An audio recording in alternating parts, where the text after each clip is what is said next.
primero que nada para conocer, para aprender, ¿sí? Pero siempre para recuperar conocimiento, ¿sí? Tener la memoria vigente, hechos que ocurrieron hace un tiempo, pero que en realidad alteran siempre el día a día y que no hay que olvidar.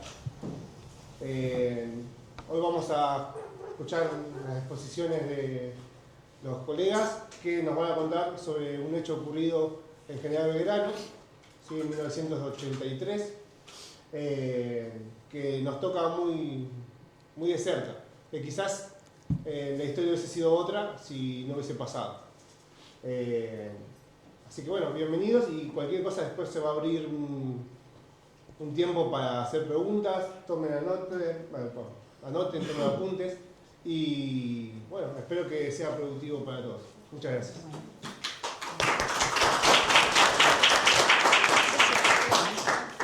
No sé si me escuchan o con micrófono, ¿se escucha bien? Bueno, yo muchísimas gracias por la invitación, Claudio, y a toda la gente del CENS por invitarnos. Realmente, bueno, hoy yo estoy acá ustedes algunos por ahí me conocen, mi nombre es Clara Rodríguez, yo trabajé en el Museo Múlgura desde el año 2010 hasta el año 2020. Y hoy por ahí contar un poco de mi experiencia en esa institución, por ahí tiene que ver con esto de hacer memoria también, ¿no? Y de pensar nuestra historia local en clave de presente, ¿no? Cada efeméride siempre, bueno, por ahí nos convoca un poco a pensar qué pasó, ¿no? Hace tanto tiempo, o sea, 43 años justamente de este hecho histórico particular de nuestra historia reciente, pero siempre intentamos dar como ese salto, ¿no? De cómo se vivió acá determinado momento histórico, ¿no? Por ejemplo, pensando, no sé, en el modelo agroexportador, intentamos siempre buscar una representación, por ejemplo, en la llegada del ferrocarril del sur, por ejemplo, a General Belgrano. Todos los motivos, ¿no? Que van como haciendo crecer ese pequeño pueblo. En este caso nos convoca el pueblazo, se cumplieron 50 años de la última dictadura militar, y este hecho histórico del 2 de septiembre de 1983, que nosotros recordamos todos los años, realmente, hoy nos hace pensar, y desde la institución en la que yo trabajé, de cómo lo recordamos, cómo lo ponemos en valor, cómo nos fortalece como ciudadanos belgranenses, cómo vamos construyendo, recordando esa conciencia, ¿no? de comunidad que tenemos, esa identidad, cómo la vamos fortaleciendo. Entonces, realmente yo celebro esta convocatoria porque yo tengo 41 años y a mí nunca en la secundaria me hablaron del pueblazo, y mucho menos de la dictadura cívico-militar. Entonces, que estemos haciendo en este momento este ejercicio a mí me parece que es de destacar, y celebro, y ojalá que sigan todas las instituciones públicas y no públicas siempre comentando estas cosas, generando estos espacios, generando estos encuentros, porque realmente cuando me toca estar a cargo de esta institución sabía algo, pero poco, ¿no? Y ahí es donde, bueno, empezamos a poner en valor lo que tenemos en el museo, ¿no? Ustedes saben, un museo es, recorrer un poco la historia a través de los objetos, vamos a decirlo así. Cada objeto tiene un significado para esa persona que lo donó y toma otra dimensión cuando uno lo expone en una sala, ¿no?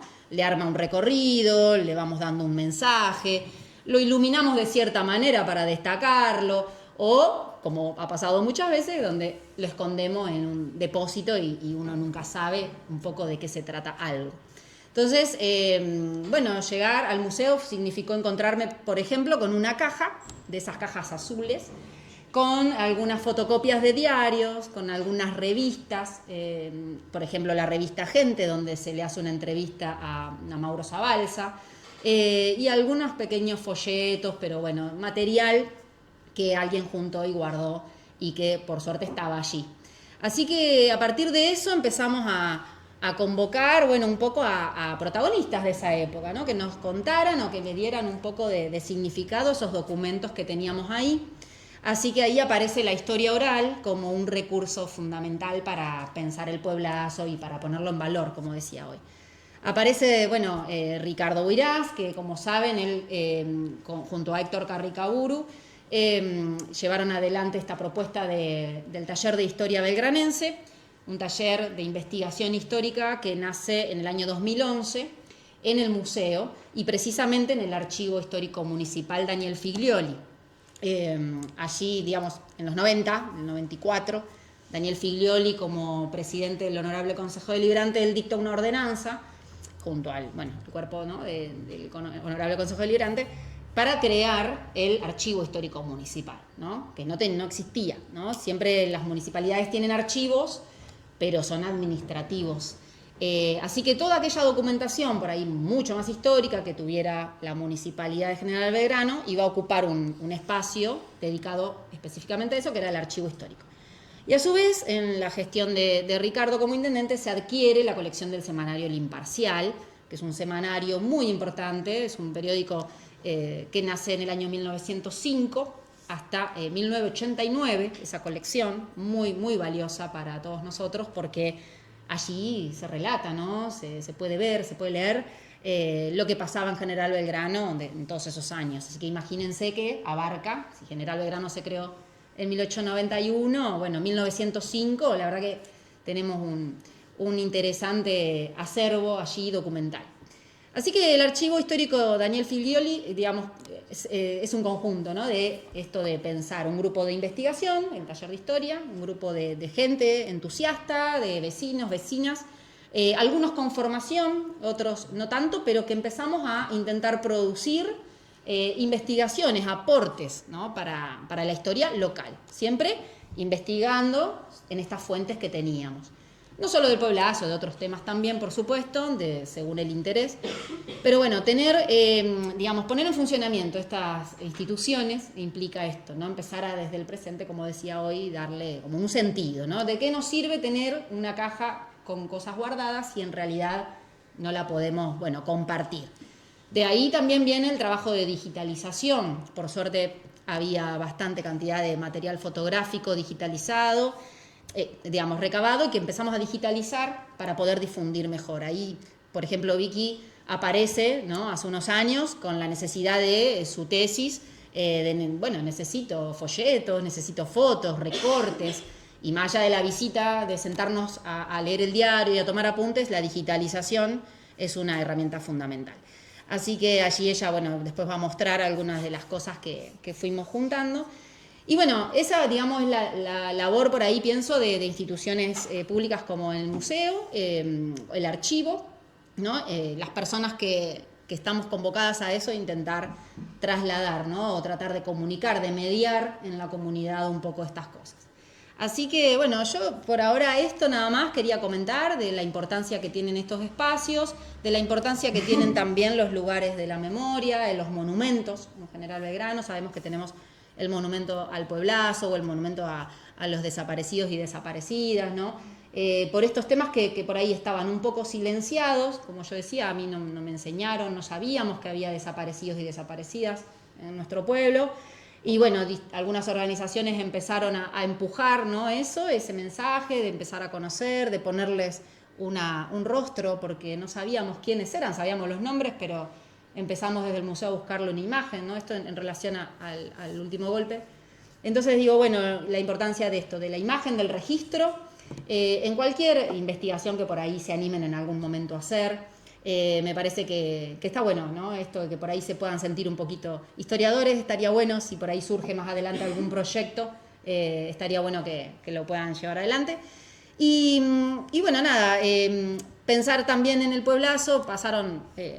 Quería destacar un proyecto que se hizo para los 30 años del pueblazo, un proyecto que llevamos adelante desde el museo con el CEP número 1, una experiencia pedagógica que tuvimos ahí con las docentes Magalino Bolicio y Gabriela Rodríguez Chantada, con quienes recorrimos todas las escuelas primarias del distrito, todas, con una muestra itinerante que tenía algunos banners con algunas fotos digitalizadas, donde pudimos llevarle a las escuelas, comentarles qué había sido ese pueblazo y lo que significaba hoy para los estudiantes del CEP número 1, ¿no? Que eso es central también en esta historia, ¿no? Saber que hubo una gesta tan importante para tener una escuela, la primera escuela de alternancia de la provincia de Buenos Aires, que es el CEP número 1.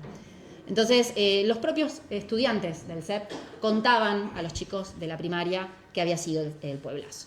Entonces, eso significó para nosotros un enriquecimiento de esa experiencia, de ese mensaje de ese pueblazo también, a los 30 años. Los estudiantes hacían una bandera, tenían un mensaje que después fue compartido en la colonia, en el evento, en el acto protocolar que se hizo allá. Y también contamos con un panel de estas personas, de algunas de los protagonistas del Pueblazo, como Pipo Poggio, como Daniel Finochetto, gente del Apiario, estaba Alberto Costanzo, estuvo Ricardo Buirás, quienes, bueno, en primera persona también dejaron ese registro para compartir con todos nosotros en ese momento.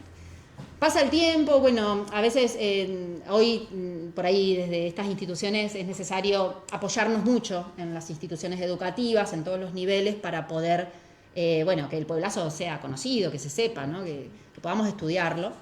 Y bueno, realmente a veces contamos con la suerte de que algún profe con ganas tenga, o alguna profe con ganas tenga, bueno, la idea de proyectar algo, de armar alguna clase diferente, de hacer alguna pequeña investigación, ¿no? Como para acercar a nuestros jóvenes a estos temas.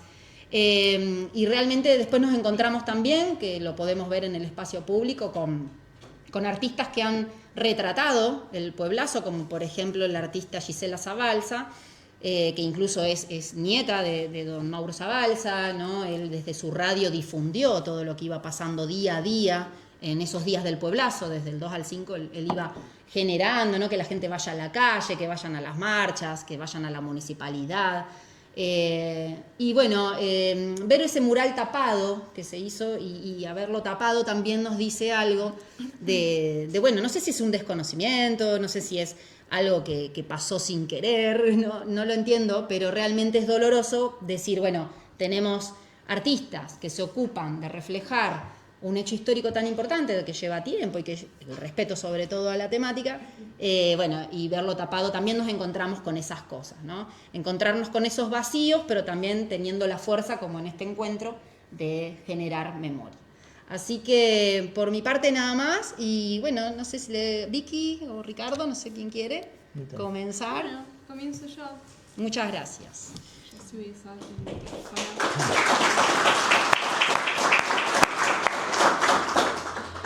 Bueno, buenas tardes.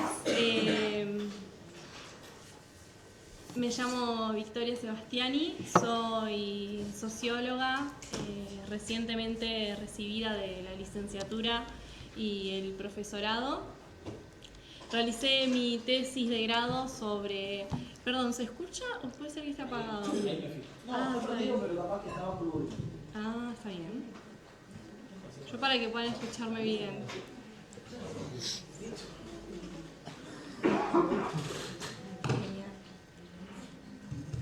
A ver ahí. Creo que ahí sí. Sí, ahora se ve. Bárbara. Como les comentaba, soy socióloga, realicé mi tesis de grado sobre el Pueblazo.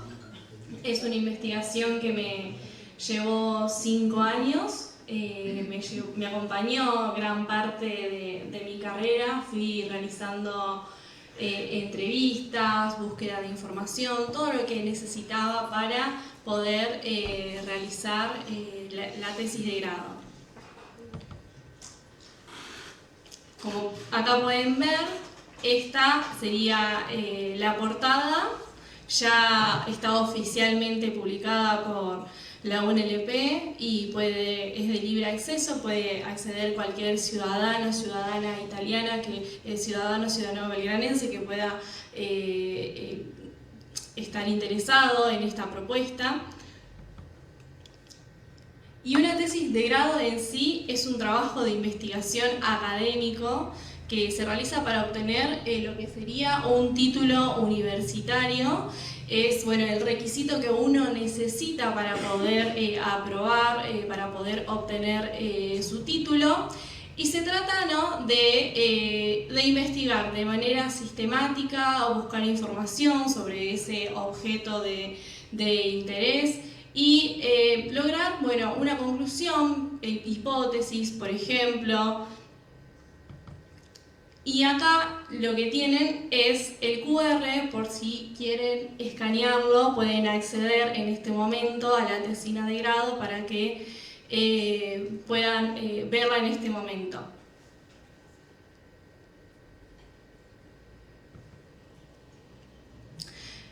Mientras tanto, la van visualizando, les voy a comentar cómo se integra esta tesis de grado, ¿no?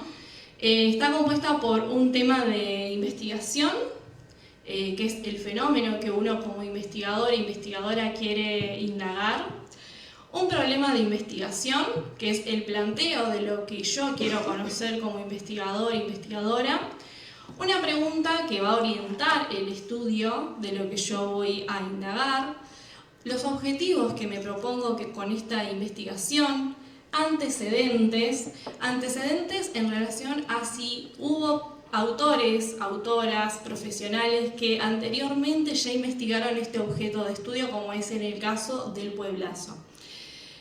La tesis de grado también se encuentra integrada por antecedentes que, como les comentaba, son estas investigaciones anteriores en relación con el tema y se van a configurar en lo que sería el marco teórico, que se desarrolla en conceptos y autores de los cuales se analiza el problema. En mi caso, yo lo que indago es la memoria del pueblazo, entonces los autores que yo voy a trabajar van a estar relacionados al área o a la disciplina de sociología de las memorias.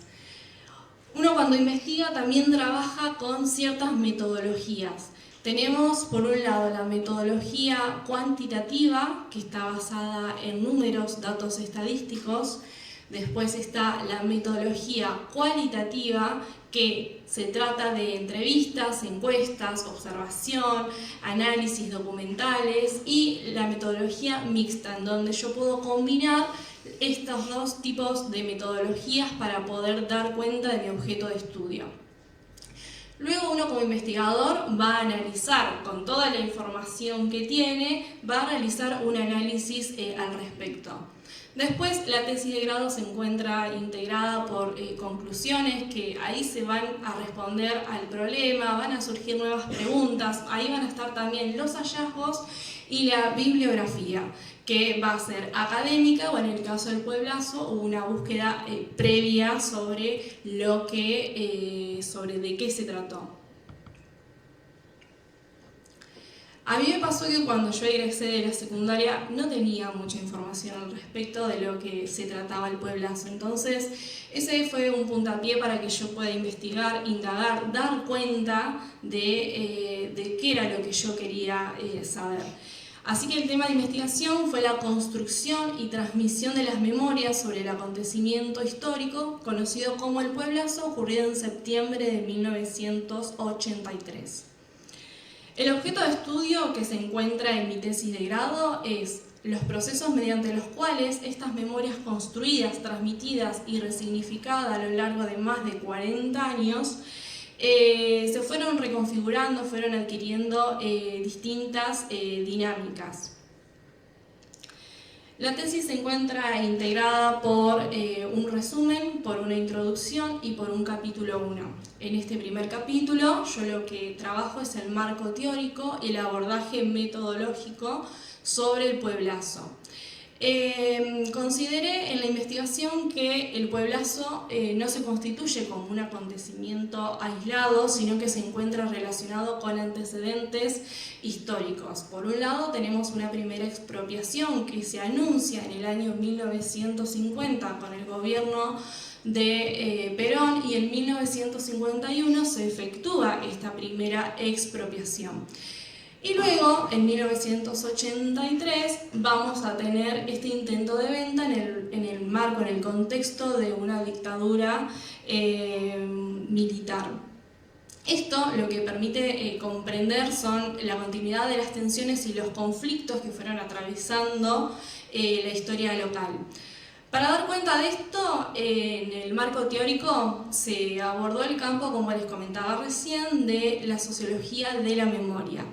Esta investigación no se limita a reconstruir lo que fue el contexto histórico en 1983, porque ya hay antecedentes, ya hay autores como Quique Quilmore, como Santiago Katz, que reconstruyen el acontecimiento histórico, político y económico. Acá yo lo que busco con esta tesis de grado es comprender cómo este acontecimiento es recordado, significado, transmitido, reproducido a lo largo del tiempo. Y para esto trabajé con categorías como historia, memoria, identidad, transmisión y narrativas, que lo que me permitieron a mí fue analizar aquellos relatos y experiencias de los actores entrevistados que vivieron en primera persona el acontecimiento histórico.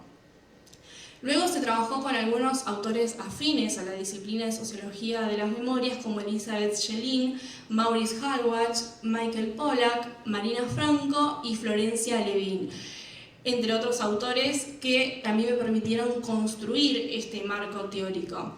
En este sentido, la memoria es entendida como un proceso social, situado y dinámico que se construye en relación con otros y otras y se encuentra atravesado por experiencias, vínculos, marcas materiales y simbólicas. Este concepto piénsenlo desde el pueblazo, cómo atravesó a la sociedad esta experiencia que los ciudadanos y ciudadanas en esa época lo vivieron, lo transitaron, y las marcas materiales y simbólicas, como por ejemplo, relataba recién Clarita, son los monumentos, las placas históricas, todo el archivo que se encuentra en el museo, los actos, los aniversarios, todos los acontecimientos que a pesar de que ya pasaron 40 años, hoy siguen estando presentes.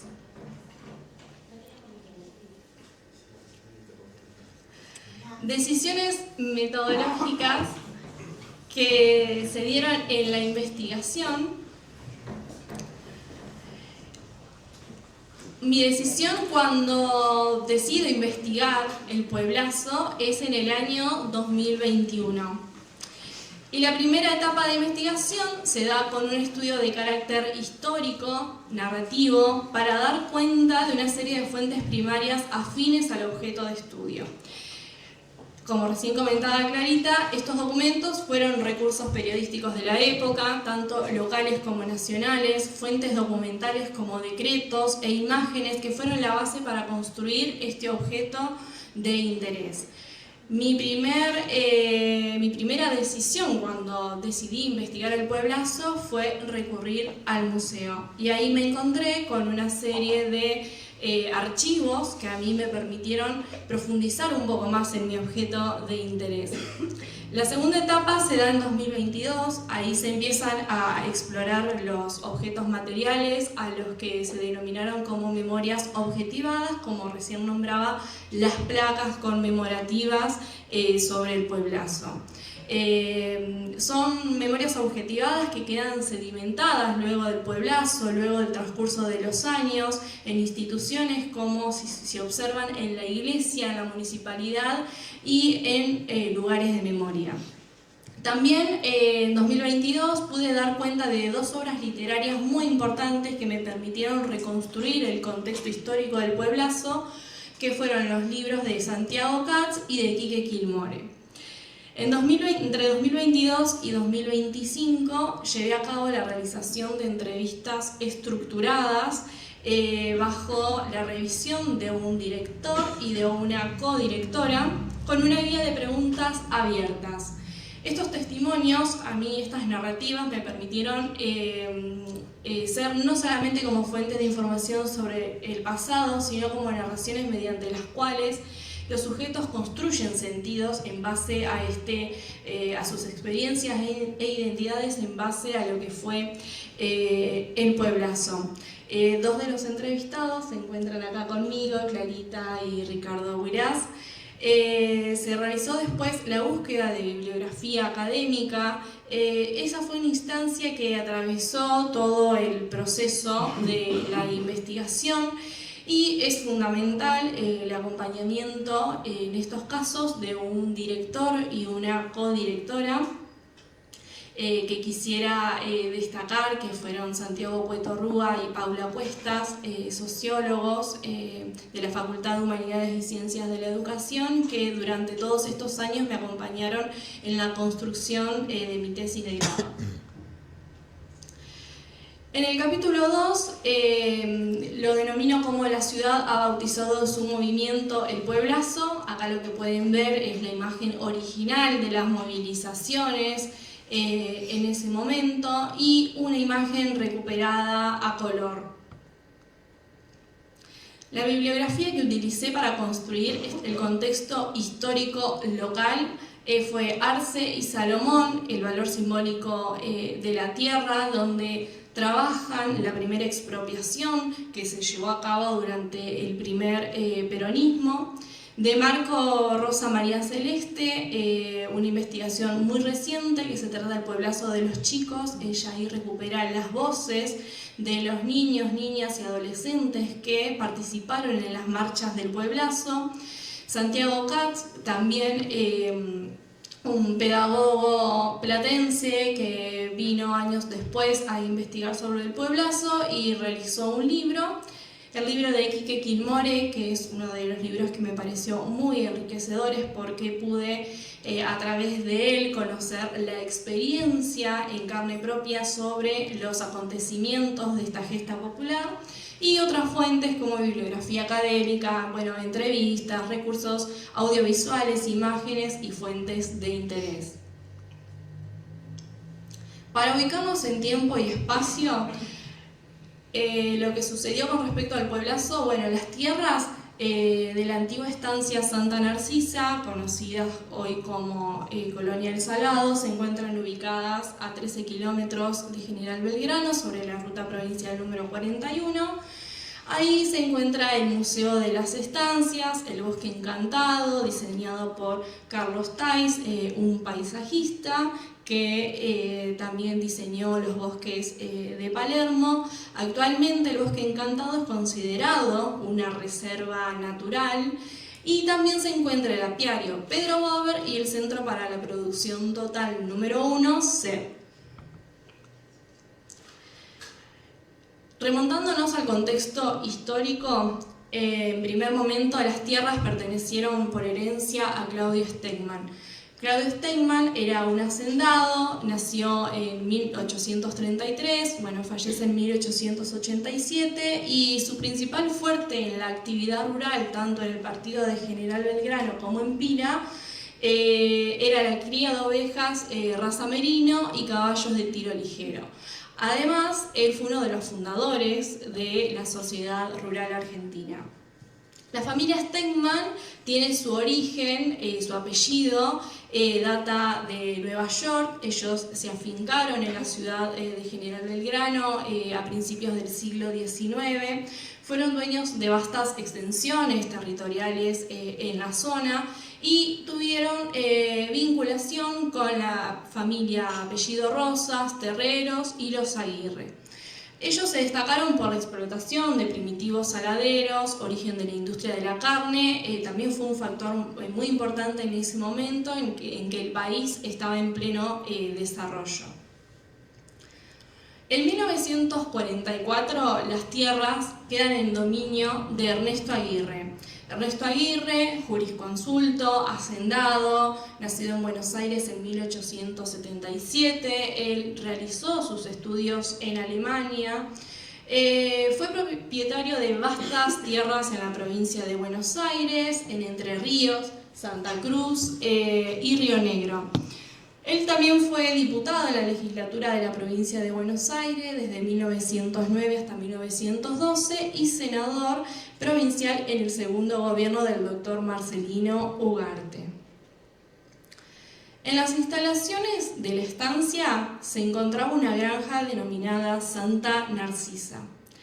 Este fue un proyecto impulsado por el doctor Ernesto Aguirre y fue un centro industrial que se consolidó como una fuente de trabajo de la zona, donde trabajaban aproximadamente 100 belgranenses o 100 ciudadanos de la zona.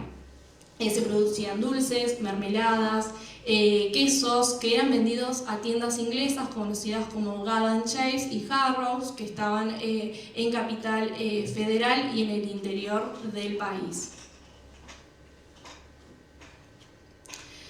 Llegamos a la primera expropiación de la colonia. La estancia inicia su primer proceso de expropiación en 1950 durante el mandato presidencial de Juan Domingo Perón y junto con el gobernador de la provincia de Buenos Aires, quien estuvo desde 1946 hasta 1952. Acá lo que se puede ver es las primeras, es decir, la propiedad de Carolina Stegman, cómo estaba en ese momento antes de la expropiación. El 25 de octubre de 1950, en General Belgrano, llega la visita de Domingo Mercante, interiorizado en algunos intereses como la formación de una colonia que luego iba a ser subdividida en 24 parcelas para la explotación agraria y tambera. El propósito que él tenía era darle prosperidad al país y la erradicación a las familias, establecer estas familias y también brindarle a la tierra una doble función, una propiedad económica y una función económica y una función estatal. Perdón, Vicky, voy a decir algo. Que hay un recurso que por ahí les pueda interesar mirar, que está en YouTube, es una filmación 1950 cuando llega Mercante a General Belgrano y están las vistas ahí un poquito del pueblo. Él viene también a inaugurar la escuela número 10, sí, el Parque Mateo Bruso, y anuncia esa expropiación que está diciendo Vicky, así que es un documento histórico que está muy bueno, por ahí que lo tengan en cuenta. Bien, genial. Eso. Bueno, esta expropiación se efectúa en 1951 bajo los términos de colonización de la ley 5282. Esta ley lo que permitía era regular la colonización en la provincia, promoviendo el acceso a la tierra y el desarrollo agrario. 2 años después se abre una convocatoria para aspirantes a colonos quienes estuvieran interesados en comprar estas porciones, estas hectáreas de tierras que se extendieron desde 40 hasta 300 hectáreas dependiendo la calidad de la tierra. El ministerio en ese momento lo que hizo fue reservar un lote de 200 hectáreas que abarcó el casco de la estancia, el bosque, las dependencias de la fábrica, que estaba destinado para un fin social. Se impulsa también en ese momento la creación de un apiario que se inaugura en 1954 en el casco de la estancia, denominado Centro de Mejoramiento Apícola, Cabaña Apiario El Salado. Con esta adjudicación de los colonos de las tierras, la estancia Santa Narcisa pasa a denominarse Colonia Justicialista Eva Perón.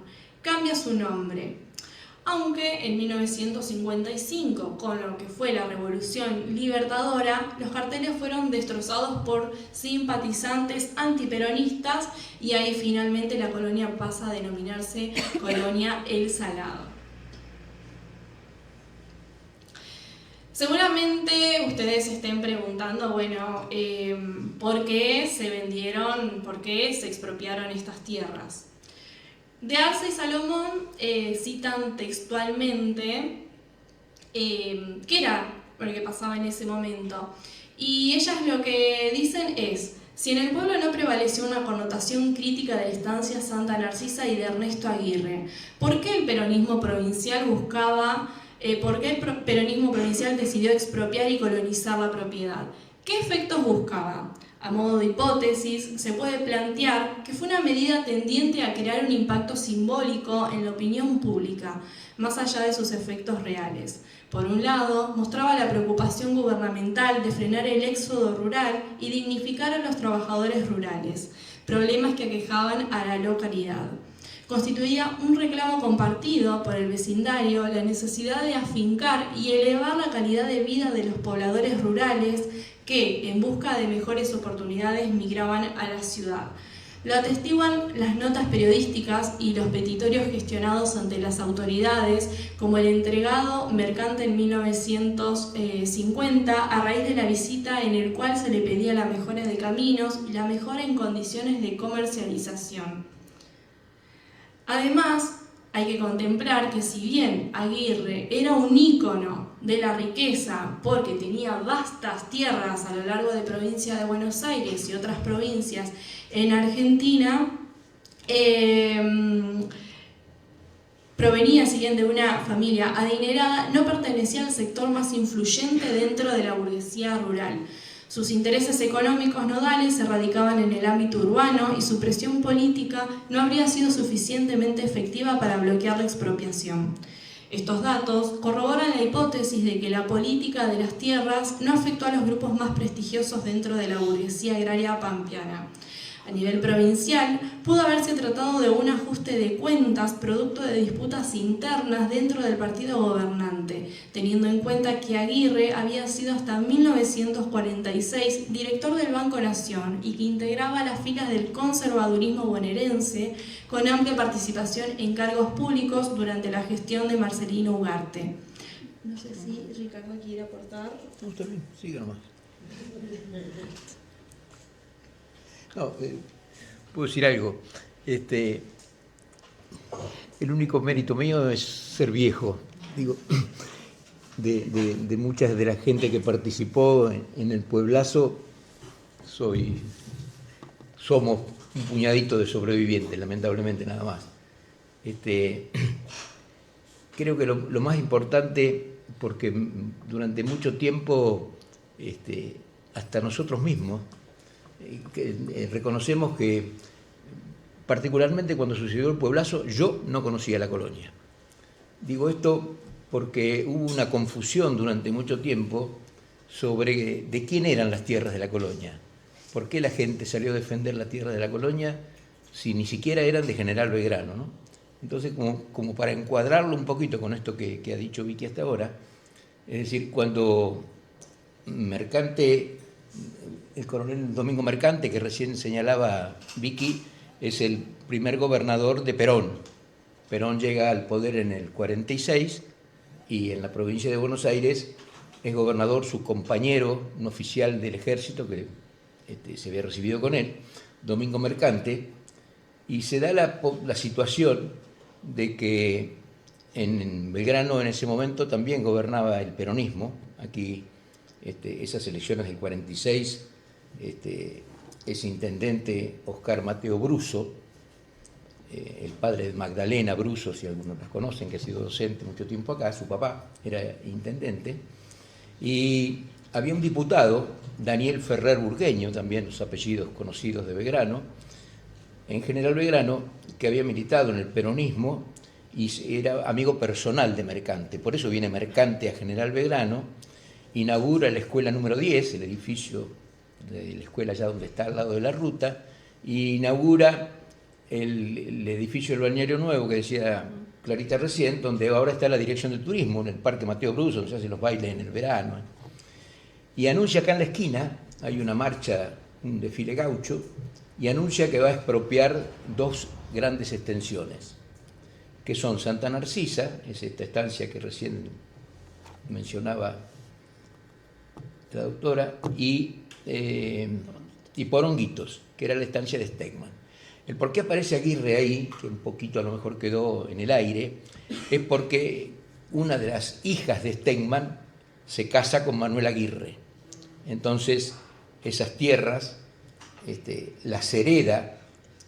Manuel Aguirre tiene un hijo que es Ernesto, Cirilo del Corazón de Jesús Aguirre, así se llamaba, es el que hereda esas 3.000 hectáreas de la estancia Santa Narcisa. O sea, para tener un poco idea de lo que estamos hablando, ahí había un pedazo de la estancia Poronguitos, 3.000 hectáreas, 3.150 hectáreas, dueñas de Ernesto Aguirre, que era el hijo de una Stegman que era hija del viejo dueño de la estancia Poronguitos. Otra Stegman se casó con Terrero, por eso Máximo Terrero, el Máximo que todos conocemos, uno de los héroes de Malvinas, fue heredero durante mucho tiempo, después la vendió la estancia. Esas 3.000 hectáreas son las que Mercante anuncia acá, en la esquina de la municipalidad, que las va a expropiar. Expropiar quiere decir que se las va a comprar con un precio muy barato, para hablarlo mal y pronto, un precio que dé la base fiscal, digamos. Anuncia también que va a expropiar Poronguitos, y Poronguitos, por esas causas seguramente de la política, fue sacada de la expropiación y solamente se expropió Santa Narcisa. Cuando Perón llega al gobierno y Mercante a la gobernación de Buenos Aires, ellos llevan adelante una política de colonización que habían dado a llamar la tierra para el que la trabaja.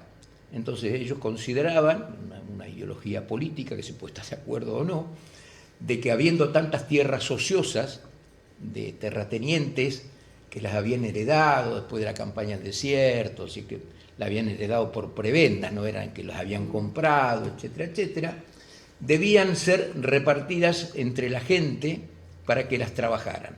Entonces lo que hacen eso es expropian esa estancia de Santa Narcisa, esas 3.000 hectáreas, y las reparten, por así decirlo, entre 24 familias de colonos. Algunas, como decía Vicky, de General Belgrano y otras no.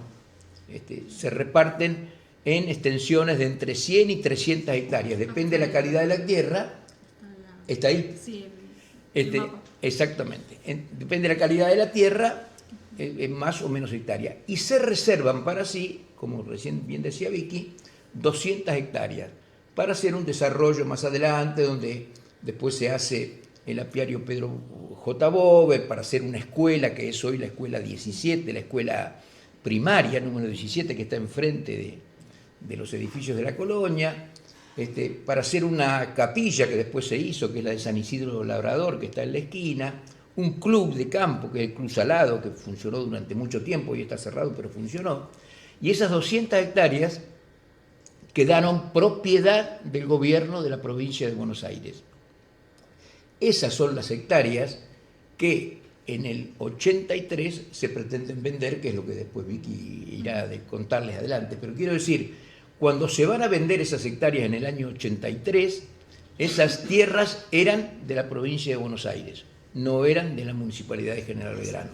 Digamos, eso como para tenerlo en claro, era aquella vieja estancia de 3.000 hectáreas que se parcela para los colonos, quedan esas 200 hectáreas, y de parte de esas 200 hectáreas son las que se van a vender entre Gallo y Medianoche, que es lo que desemboca en el Pueblazo, pero tener claro que son provinciales las hectáreas. Así es. Siga, Vicky. Bueno, llegamos a 1983. A nivel mundial, contexto, el mundo estaba atravesado por la Guerra Fría, un conflicto ideológico, político, militar entre Estados Unidos y la Unión Soviética. Lógicamente era un clima de tensiones constantes, militarización y amenaza nuclear. A nivel latinoamericano, la región estaba marcada por una serie de dictaduras militares, conflictos armados, crisis económicas en países como Chile, Uruguay y Paraguay, y comenzó en Argentina el proceso de democratización. A nivel nacional se marca el fin de la última dictadura militar, 1976-1983. Tras la derrota en la Guerra de Malvinas, el régimen se debilita y en octubre de 1983 se realizaron elecciones democráticas, resultando electo Raúl Alfonsín.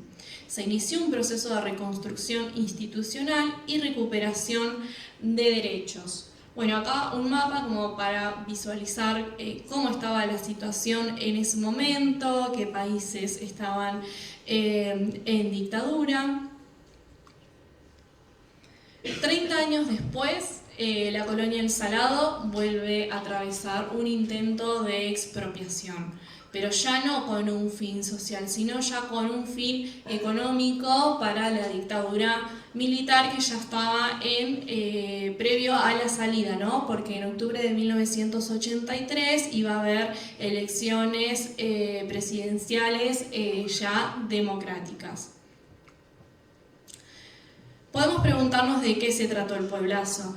Las autoras Arce y Salomón citan al Pueblazo como un movimiento de protesta que estuvo integrado por representantes de todos los partidos políticos, sindicalistas, empleados públicos y vecinos y vecinas que se convocó a asamblea, se ocupó el Palacio Municipal, se realizó un paro total, cerraron los comercios y se efectuó una marcha por el pueblo. ¿Qué cobró centralidad además del valor simbólico que tenían estas tierras? es que en las tierras de la colonia se encontraban las instalaciones del apiario. Desde el inicio, la cabaña se centró en el mejoramiento de lo que son las abejas de raza italiana, con la producción de reinas, entregándole no solamente a apicultores de la zona, sino también al resto de los países y países vecinos. O sea, era pionera en esta especialidad. Por iniciativa de los productores apícolas en la zona de General Belgrano, el 3 de diciembre de 1971 fue creada la Asociación Cooperadora del Centro de Mejoramiento Cabaña Apiario El Salado. Su objetivo fue brindarles a los apicultores servicios, capacitaciones, técnicas de manejo, sanidad apícola mediante el diagnóstico de enfermedades, la formación de una biblioteca, se le brindaron becas a egresados y egresadas de escuelas y facultades agrarias, brindaban reuniones educativas y técnicas destinadas a los productores y productoras y propiciar el intercambio cultural de todos los niveles.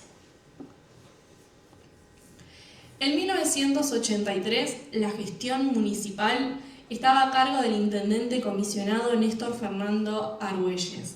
Él era oriundo de la localidad de General Belgrano, pero realizó sus estudios académicos en la ciudad de La Plata y se desempeñó allí como funcionario en la misma ciudad y vuelve a General Belgrano. Cuando él vuelve lo designan como intendente comisionado. Luego de su fallecimiento en junio de 1981, nombran a su yerno Daniel Finoquieto como nuevo intendente comisionado. Quizás ustedes se pregunten cómo es que comienza, ¿no?, el pueblazo. ¿Cuáles fueron las primeras manifestaciones? Y acá también va a coincidir Ricardo. En abril, diario El Clarín publica un suplemento en el cual el periodista Iparraguirre anunciaba que se vendería una cabaña en General Belgrano, una cabaña apícola. Los integrantes de la cabaña apícola, miembros de la asociación cooperadora, son los que comparten esta inquietud, preocupación con el intendente comisionado, instituciones intermedias y los distintos partidos políticos de la ciudad frente a este nuevo intento de venta. No olvidemos que en este último año ya estábamos con la apertura a la democracia, entonces los partidos políticos estaban empezando a consolidarse.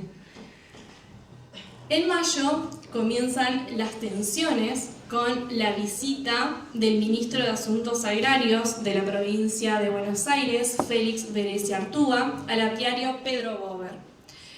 El objetivo del Ministerio de Asuntos Agrarios era la venta de la colonia, por lo que la Asociación Cooperadora del apiario Pedro Bober considera la posibilidad de que el Ministerio revierta este tipo de situación, pero al no encontrar una respuesta favorable al respecto, acude al gobierno municipal, a los ciudadanos, a las ciudadanas, a las fuerzas vivas, a los partidos políticos, para elaborar un criterio conjunto sobre esta venta.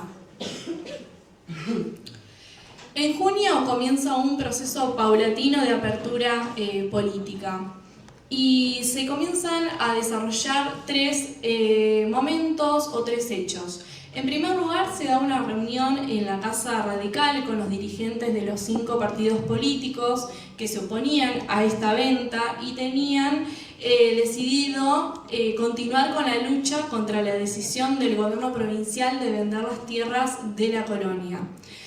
A partir de esta reunión surge la propuesta de iniciar una comunicación con los ciudadanos y ciudadanas, se confecciona un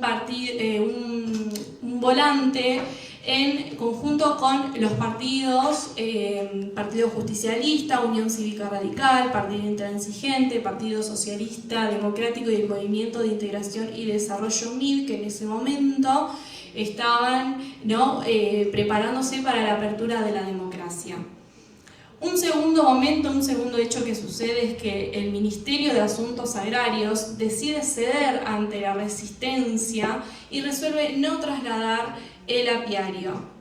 Y de esta manera continúa el funcionamiento del lugar y se dispone separar de la venta las 12 hectáreas que eran necesarias para este apiario. También en junio se da, ¿no?, la difusión de lo que estaba sucediendo. Y acá un hecho importante es que ya deja de estar puertas cerradas y empieza a difundirse a la comunidad, a los ciudadanos y a las ciudadanas por medio de diarios locales como El Sur, El Imparcial y la radio, que cumplió una función fundamental. Las reuniones, como les comentaba recién, dejaron de llevarse a cabo entre los partidos políticos, el Centro Apícola y la Sociedad de Fomento Rural, para instalarse en las charlas y discusiones no solamente de militantes y organizaciones políticas, sino que al resto de los ciudadanos. Y acá, como pueden ver, la imagen de Mauro Zabalza con su histórica frase que muchos conocemos: usted tiene que estar presente en un momento así, usted que está preparando la comida o está leyendo las últimas noticias, caminando todos para el Palacio Municipal, todos en paz, con verdadero amor. Los esperamos, señora, a usted también, señor, vengan con sus hijos. En julio se consolidaron los partidos políticos locales a presentarse en las próximas elecciones. Entre ellos estaban el Movimiento de Integración y Desarrollo, Partido Justicialista, Unión Cívica Radical, Partido Socialista Popular, Partido Demócrata Cristiano, Partido Intransigente, Movimiento al Socialismo, Partido Obrero, Alianza Demócrata Socialista, Alianza Federal.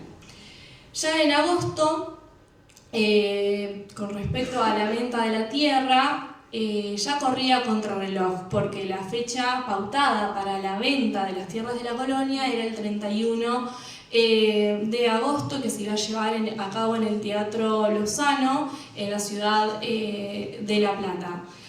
Constaba de ser una venta que iba a ser al contado, con una seña de un 10% en el acto del remate y el 90% restante a los 30 días de la aprobación de esta venta.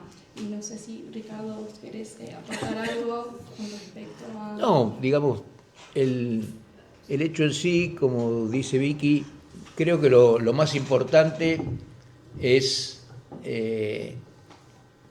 la derrota de Malvinas, que es lo que hace que los militares decidan dar elecciones. Para recordarlo tristemente, es el último golpe de Estado, creo que el peor, la noche más larga del terrorismo de Estado que hemos sufrido. Ellos habían accedido al poder el 24 de marzo de 1976, Perón se había muerto el 1 de julio del 74, había accedido la vicepresidenta, que era su mujer, su segunda mujer, María Estela Martínez de Perón, y el 24 de marzo se produce golpe militar, cívico-militar. Los golpes nunca son militares, siempre son cívico-militares, lo acompaña una gran parte de la sociedad civil, generalmente los partidos de la oposición, a la posibilidad de acompañar en el gobierno, y bueno, accede una trilogía. La Junta Militar estaba integrada por por los tres máximos responsables de cada una de las fuerzas: por el Ejército, Jorge Rafael Videla; por la Marina, el contraalmirante Macera; y por la Aeronáutica, Agosti. Ellos toman por la fuerza el poder en la República, y obviamente a dedo, como hacen los militares cuando no estamos en democracia, ponen en la provincia de Buenos Aires un gobernador que se llamaba Jorge Aguado y un intendente en General Belgrano, un intendente de facto, digamos, como decía recién Vicky, un comisionado, a dedo también, que era Néstor Argüelles. Néstor Argüelles fallece en el año 81 y queda a cargo de la municipalidad su yerno, que es Daniel Finocchieto, el veterinario que todos conocemos, ¿no? Que tiene una veterinaria allí en la avenida. Él era el que estaba a cargo en General Belgrano en ese momento. La cabaña apiario Pedro Bober, como dice Vicky, todos creo que la conocen, es una lonjita de 2 hectáreas que cuando uno va de la ruta para la colonia, pasando está pegada, cuando termina el bosque, está esa lonja de 2 hectáreas que era el apiario Pedro Bober, que es el apiario Pedro Bober, por suerte. En esa noticia de abril de ese 83, el gobierno anuncia que lo va a vender. Los militares, decía, que debilitados por la derrota de Malvinas, con una situación económica desastrosa, no tienen otro camino que llamar a elecciones. Llaman entonces elecciones, como ella decía, para octubre del año 83, y en abril, 6 meses antes del llamado a elecciones, o de día que se iban a efectuar las elecciones, deciden y anuncian que van a vender las tierras de la colonia del Salado. Entonces, como también decía Vicky bien, los partidos políticos que después de estar 6 años proscriptos, es decir, cuando hay un golpe militar, muchos de ustedes son jóvenes ni se acuerdan de esto, pero cuando hay un golpe militar se conculcan todos los derechos y los partidos políticos no pueden funcionar más, se cierran los comités, las unidades básicas, se cierran los sindicatos, no estaban actuando. Como ese 30 de octubre se volvía otra vez a llamar a elecciones, entonces los partidos políticos habían empezado a ser habilitados, se abrieron los locales partidarios y, como decimos nosotros, se empezó a poner en marcha los motores, calentando motores de los partidos con vísperas a presentar candidatos para octubre del 83. 6 meses antes sale en el diario Clarín que esas tierras de la provincia de Buenos Aires se van a vender. Entonces, primero, como bien decía Vicky, hay un movimiento estrictamente casi profesional de los apicultores por defender su cabaña, digamos, ¿no? La Pedro Bober. Después de tires y aflojes, el gobierno decide separarlas, se acepta no venderlas, pero dice que va a seguir adelante con la venta. Entonces es cuando los partidos políticos empiezan a participar diciendo que si en 6 meses va a haber elecciones, que mejor que los representantes del pueblo que sean elegidos dentro de 6 meses sean quienes decidan cuál va a ser el destino de esa tierra y no venderla entre gallo y medias noches. Porque ya había comentarios en el pueblo, vieron cómo es hoy, sin las redes, el conventillo era igual que ahora, digamos, ¿no? No era tan rápido como el de ahora, pero ya había corrillos, había rumores, se decía que había interesados en esas tierras. Cuando en el año 1947 era presidente Perón, volvemos un cachito a su gobierno, se hace allí en la colonia del Salado un estudio de YPF para ver si había petróleo, porque hay una teoría de los geólogos que en estos ríos de llanuras donde hay muchos animales fósiles, vieron que acá siempre aparecen noticias de que se encuentra en la barranca un clitodonte y que encontramos las cáscaras de clitodonte, una pata, una cabeza, esos fósiles son los que dan lugar después a la formación de petróleo. Entonces en el año 47 vino una expedición, digamos, un grupo de investigadores y se investigó la cuenca del río Salado y se había comentado de que había muchas posibilidades de que hubiera petróleo en ese lugar. O sea que esas tierras de la colonia del Salado no eran cualquier tierra, eran tierras importantes, porque si hubiera habido petróleo acá, que todavía no sabemos si hay, a lo mejor algún día hay, porque tiene mucha relación con eso la aparición de las termas. Aquellos geólogos que vinieron en el año 47 hicieron un estudio, y en ese estudio de la búsqueda de petróleo encontraron que aquí debajo nuestro hay un acuífero que se llama Puelche, que es el acuífero que da lugar a las aguas termales. Estos dueños actuales de las termas, que en ese momento era la familia Mandagarán y Navacio, toman ese estudio geológico, lo profundizan, ponen la plata, hacen una perforación de 1100 metros y allí surge el agua termal. Es decir, el agua de las termas que tenemos hoy es producto de aquel estudio del año 47 que se hizo en la época de Perón. Pero cuento esto para decir, che, tanto lío para vender 100 hectáreas de tierra. ¿Qué eran 100 hectáreas de tierra comparada con las miles y miles que tiene la provincia? Bueno, no eran 100 hectáreas de tierra cualquiera. Si eran hectáreas que podía haber la posibilidad de haber petróleo, esto cambia la historia. En ese lugar, enfrente de la colonia del Salado, había una familia de unos hombres que eran proveedores de la Comisión Nacional de Energía Atómica, tenían mucho trato con los militares, que fueron comprando todos los campos de alrededor de la colonia del Salado y tenían interés, todavía están ahí, enfrente de la colonia, cuando ustedes van a la colonia del Salado, el último campo que hay a la derecha es ellos, de una familia Lara, no sé si la habrán oído alguna vez, y decían que eran ellos quienes tenían intereses. Entonces, ¿para qué forzar una venta 6 meses antes? Y esa es lo que los partidos políticos y los apicultores y la gente en general empieza a manifestar en contra, y ese es el nutriente del pueblazo, digamos, ¿no? de la oposición a eso. Esto que cuenta Vicky, que Mauro Zabalza llama a la gente, a la municipalidad, que vengan, que dejen la cocina, que dejen de cocinar, qué sé yo, es porque, el cuento es mucho más largo, pero lo vamos a hacer cortito, porque si no vamos a estar toda la noche y ustedes se van a cansar de escuchar estos cuentos. Cuando hay gobiernos de facto, el intendente, no hay consejo deliberante. Esto donde estamos sentados ahora, nosotros, es el consejo deliberante. ¿Qué es el consejo deliberante? Son los concejales, son los hombres y mujeres que el pueblo elige, cuando hay democracia, para que los representen.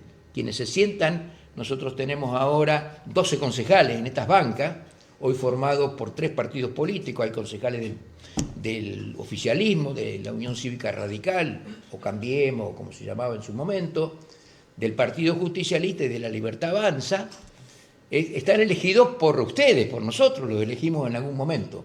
Cuando hay golpes de Estado, no hay consejo deliberante, no hay política, no se puede hablar de política. Entonces, el hombre que está sentado en el Ejecutivo puesto a dedo, el comisionado de ese momento, tiene la particularidad o la facultad también de dictar las ordenanzas. Las ordenanzas son las leyes del pueblo, digamos, las leyes de la provincia y las leyes de la nación. En los pueblos llaman ordenanzas. Esas ordenanzas las dictan los concejales. Si no hay concejales, el intendente puesto a dedo tiene la facultad de hacer una ordenanza. Entonces, las fuerzas vivas de aquel momento y los partidos políticos que estaban preparándose para las próximas elecciones deciden que para no vender las tierras de las colonias del Salado, una salida era hacer una ordenanza de expropiación. Un bolazo, un disparate. Ustedes calculen esto. El intendente había sido puesto a dedo por la provincia, y ahora el intendente puesto a dedo por la provincia decía que iba a hacer una ordenanza donde le iba a expropiar a la provincia la tierra. O sea que cuando el intendente Finocchieto firmara esa ordenanza, sus posibilidades de seguir al frente de la municipalidad eran nada, lo venían a sacar a patada en la primera. Entonces, como se corría la bolilla de que la gente, que los funcionarios de la provincia iban a venir a sacarlo a Finocchieto, Zabalza dice, vamos a la municipalidad, dejen lo que están haciendo, vayamos. Aquel 2 de septiembre, en ese año 83, hace 43 años, el 2 era viernes, ese viernes vienen a decirle a Finocchieto que ya no era más intendente, y ahí es donde, ahí está, a las 11 de la mañana del viernes 2 de septiembre, en ese Torino que ahí está, un coche de último momento, hace 43 años, llegaron los funcionarios, el subsecretario de Gobierno de la provincia de Buenos Aires, Santiago Rodríguez Achával, y Rubén D'Amore, un intendente también puesto a dedo por la provincia que lo venía a reemplazar a Finocchieto, y entonces entran al despacho municipal a desplazarlo a Finocchieto. Ahí la gente irrumpe en el despacho y qué sé yo, y ahí comienza el pueblazo. Cuando la gente que está llegando a la municipalidad, ese llamado de la radio de Zabalza hace que eran justo mediodía, hubo mucha suerte, salían los chicos de la escuela secundaria, las enfermeras del hospital, los padres que venían a buscar a los chicos de la escuela y los curiosos que siempre andamos dando vueltas, la gente pasaba en bicicleta y veía despelote en la esquina de la municipalidad y se bajaba y qué sé yo, se juntaron 100, 150 personas que cuando los funcionarios vienen a sacar a Fino Quieto estaban en el hall de la municipalidad. Fino Quieto pide despedirse de los empleados municipales y cuando se abren las puertas de la municipalidad del despacho para despedirse, la gente que estaba en el hall irrumpe adentro y se arma el despelote que ustedes imaginan, ¿no? Ahí adentro los empiezan a putear, la gente por primera vez tenía a su vista a los funcionarios que teóricamente, ya pasados 7 años, que teóricamente habían roto la democracia y que habían empezado a la desaparición. Recién quienes vivíamos en ese momento nos empezamos a dar cuenta de que estaba pasando eso en el país después del Mundial 78. Aquel de Kempe, el del gol de Kempe, ahí, qué sé yo, cuando gritábamos los goles de Kempe en la escuela de mecánica de la Armada, a 10 cuadras de la cancha River, torturaban a la gente y desaparecían gente. Entonces, bueno, nosotros festejábamos, salíamos, aplaudíamos. Primero salimos a aplaudir en Malvinas, todos salimos a aplaudir en Malvinas, todos íbamos a la estación, íbamos a llevar cosas a los chicos que era lógico se las lleváramos, y nos frustramos con eso. Después salimos a aplaudir el Mundial, todo, que habíamos salido campeones mundiales, y atrás estaba sucediendo todo esto. Entonces la gente, harta de todo eso, entró al despacho de Fino Quieto y lo sacó a patada del despacho, y la gente toma la municipalidad. Ese es el pueblazo que empieza a desarrollarse ahí el viernes 2, ¿no? Ese es un poco el corazón del pueblazo. Sí. Me fui al diablo hablando. No hay problema, no pasa nada. Sí. Bueno, también se crea una oficina de prensa, es decir, la radio se traslada a la iglesia para continuar con la difusión de lo que estaba sucediendo en ese momento acá en General Belgrano. Si ustedes van a la iglesia, se fijan, observan que al costado están estas dos placas: el pueblo unido, jamás será vencido, bueno, sobre el 25 aniversario, y la placa de abajo lo que dice es: desde esta casa, el pueblo de General Belgrano reafirmó su soberanía por las tierras de la colonia El Salado. Y esa es una de las placas que está en honor a que en ese momento la radio se traslada ahí para poder refugiar, y en el caso, ¿no?, bueno, de que... Ahí vamos a hacer una aclaración, porque digamos, está perfecto esto que estás contando, pero esto es posterior, digamos.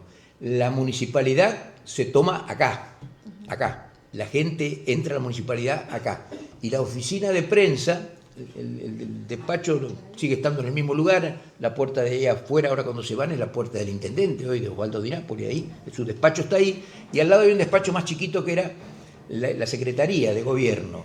Ahí los más jóvenes, como una manera de protegernos, porque no nos olvidemos que si bien es cierto que los militares estaban yendo, estaban en el poder,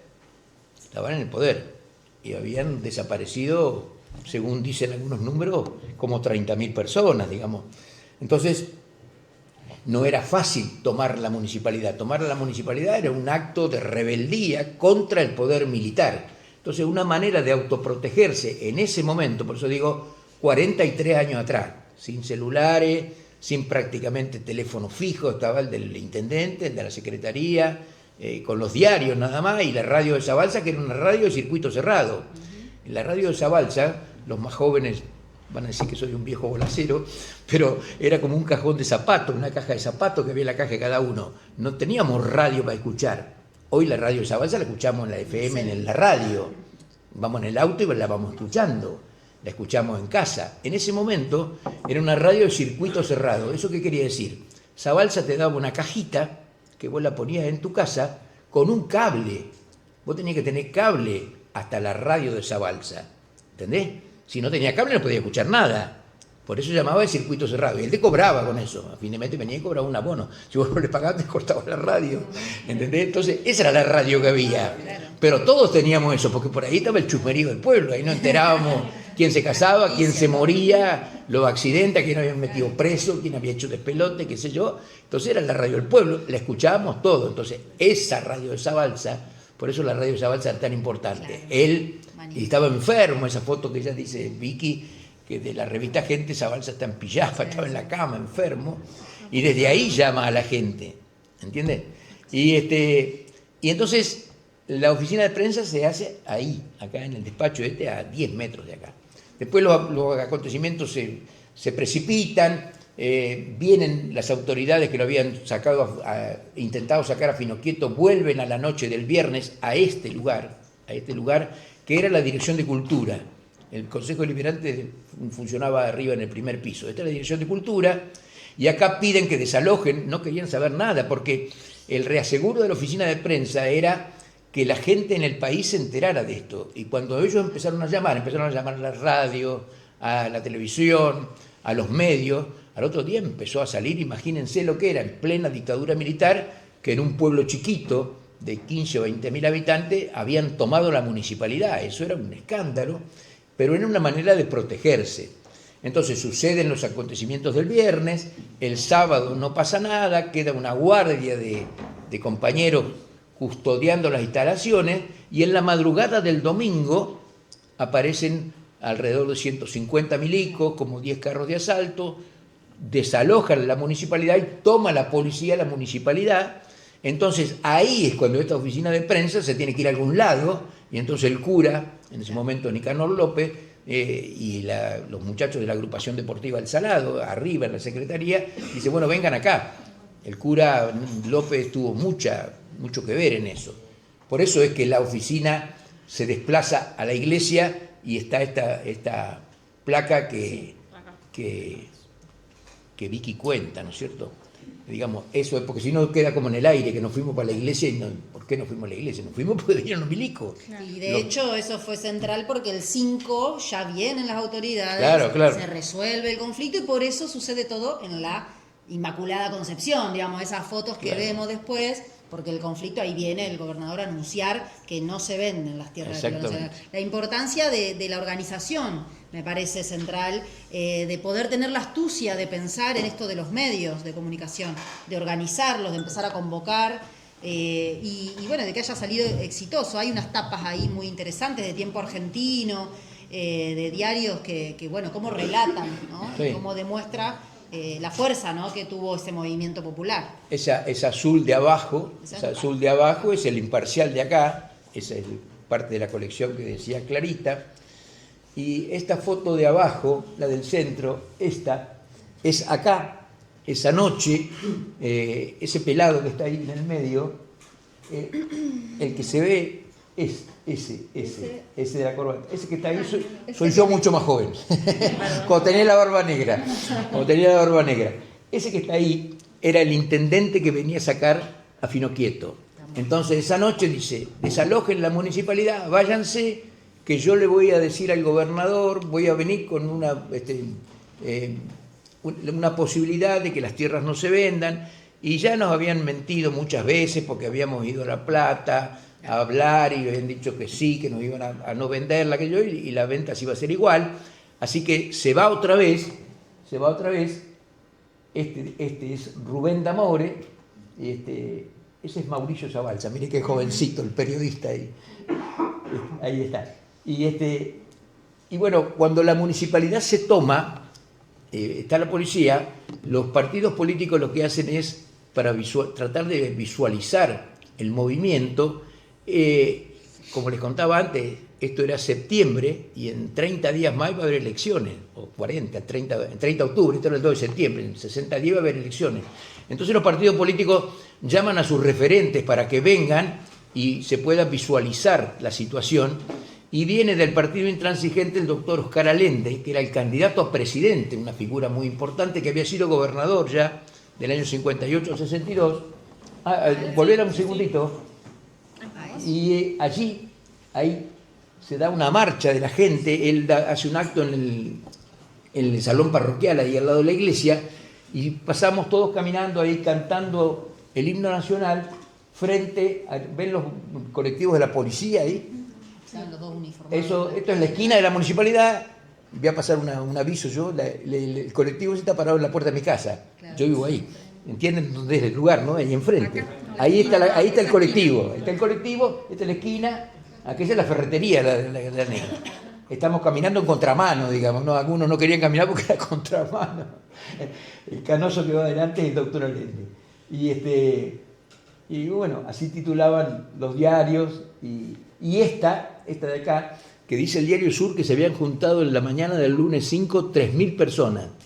Fíjense, 3.000 personas para ese momento en un pueblo como este. Hoy es mucha gente, 3.000 personas. Cuando hacemos un acto con 200, 300 personas, los políticos nos ponemos recontentos. Cuando hay 3.000, es todo un movimiento, ¿no? de medio pueblo. Ese es el momento en que vienen a anunciar que las tierras no se van a vender, ¿no? Y bueno, ¿y la otra? Bueno, ese es Daniel Finuquieto, cuando tenía esos bigotazos, ahora ya no los tiene. Ya no los tiene así, ya no tiene. Bueno, y estos son los diarios. Al frente de la municipalidad. Claro. Esto el viernes a la tarde en la municipalidad se hizo un cartel que dice Municipalidad tomada por el pueblo. Eso le ponía a los milicos los pelos de punta. Ese cartel todavía está guardado en el museo de las estancias en la colonia, ¿no? Y los otros son titulares de los diarios. En una jornada que nosotros creemos que ha sido la más importante de la historia de General Belgrano, porque siempre les contamos que en el año 31, en el año 33, en el 30 hubo el primer golpe de estos golpes que hemos recibido tanto, nosotros los viejos lo hemos visto todos, ustedes por suerte no.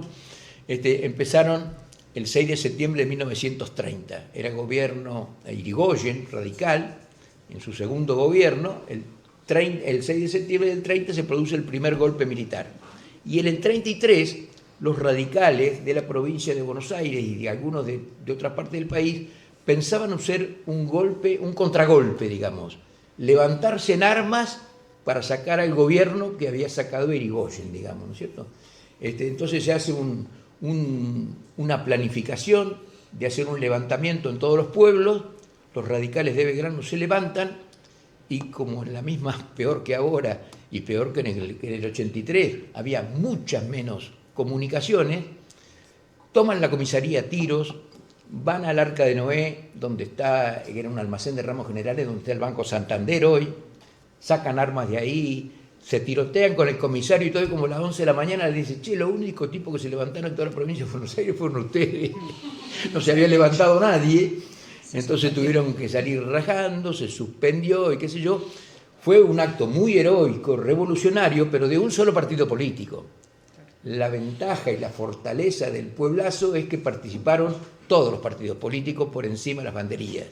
Los partidos políticos, las instituciones, los clubes, digamos, las fuerzas vivas en general, el doctor Bussi, que es quien el gobierno deja para que permanezca en la municipalidad hasta que se hacen las elecciones del 30 de octubre, que en General Belgrano gana el Partido Radical y es Tomás Sioca el intendente, era el vicepresidente del Club Belgrano, digamos, y Carlos Bunge era el presidente de la Asociación de Fomento Rural, y Gabriela Pera era el presidente del Autoclub. Eran las instituciones que junto con los partidos políticos, codo a codo, que después no aprendimos nunca más y nos seguimos peleando todos los días y por eso estamos como estamos, cuando los belgranenses somos capaces de juntarnos, somos capaces de hacer cosas como esta.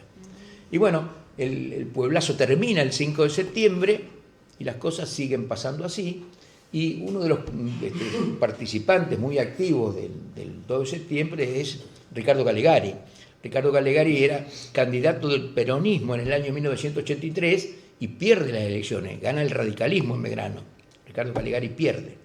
Se presenta 4 años después, en el 87, y gana las elecciones del 87, y en uno de sus primeros viajes va a ver al gobernador Cafiero en ese momento, y le solicita que las tierras que eran de la provincia de Buenos Aires, como yo les contaba antes, pasen para la municipalidad de General Belgrano. Y en el primer aniversario de su gobierno, el 3 de septiembre de 1988, viene el gobernador Cafiero y trae la escritura de dominio de las tierras de la colonia del Salado. Desde ese día, las tierras son de General Belgrano.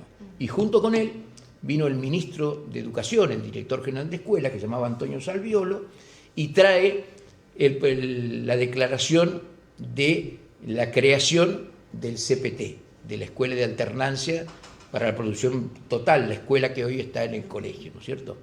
Así que ahí es cuando se le pone un moño, digamos, al pueblazo.